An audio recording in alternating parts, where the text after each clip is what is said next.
ფესტივალ არტგენი 2012-ის მესამე რეგიონალური ტურის ერთ-ერთი გაჩერება ჩოხატაური გახდათ. გორა ბერეჟეულის ტყეპარკმა ერთ დღეში სასიამოვნო ფერადოვნება შეიძინა. ხალხური საკრავების სხვადასხვა ჟღერადობით ახმიანდა და ბევრ სტუმარსაც უმასპინძლა.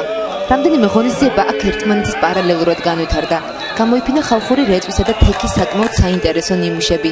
ფესტივალის ორგანიზატორმა ზაზა კორინთელმა იგივე ზუმბამ გურული ჩურჩხელის ამოღებაშიც მიიღო მონაწილეობა. ამავდროულად კი მოსულ სტუმრებს სცენიდან ხალხური შემოქმედების ფოლკლორული ნიმუშების მოსმენის საშუალება ჰქონდათ, რომელსაც ძირითადად ადგილობრივი და ასევე ჩამოსული ანსამბლებიც ასრულებდნენ.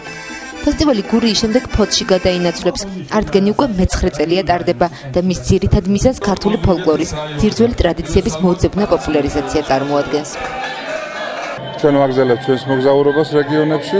დღეს აქ შეიკრიბნენ წარმომადგენლები გურიის სამივე რაიონიდან, ხალხური შემოქმედების, სიტყვიერების, რეწვის ოსტატების და მოცეკვავების და მომღერლების სახით.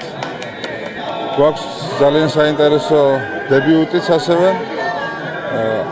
მონაწილეობას იღებს ერთი ახალი გურული ჯგუფი, რომელსაც ჰქვიათ გურული ბიჭები. მათ არტგენის სცენაზე ექნებათ დებიუტი დღეს და ძალიან გვინდა ისინი დავპატიჟოთ ფოთში, რეგიონალურ დასკვნით ნაწილზე და ასევე თბილისშიც. შეირჩა რაიონი, რომელიც ვფიქრობ ნამდვილად იმსახურებს იყოს არტგენის მასპინძელი, თავისი ხასიათით, განსაკუთრებული გურული იუმორით, სიმღერისადმი განსაკუთრებული სიყვარული და იმ ხასიათით, იმ გურული ხასიათით, რომელიც დღეს ჩოხატაურში ყველაზე მეტად არის განვითარებულიც, სოციალით შემორჩენილიც და ეს ტრადიცია ღვთისმსხალობით ისევ გრძელდება.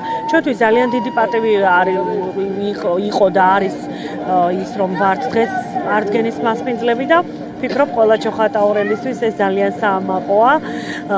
მე დიდი იმედი მაქვს, რომ დღეს აქ დაწყებული ტრადიცია აუცილებლად მომავალშიც გაგრძელდება და ისევ ამ ულამაზეს ადგილას, გურიის ულამაზეს კუთხეში, ულამაზეს რაიონში, ჩოხატაურში მომავალში ისევ იქ გაიმართება არტგენის რეგიონალური ფესტივალი.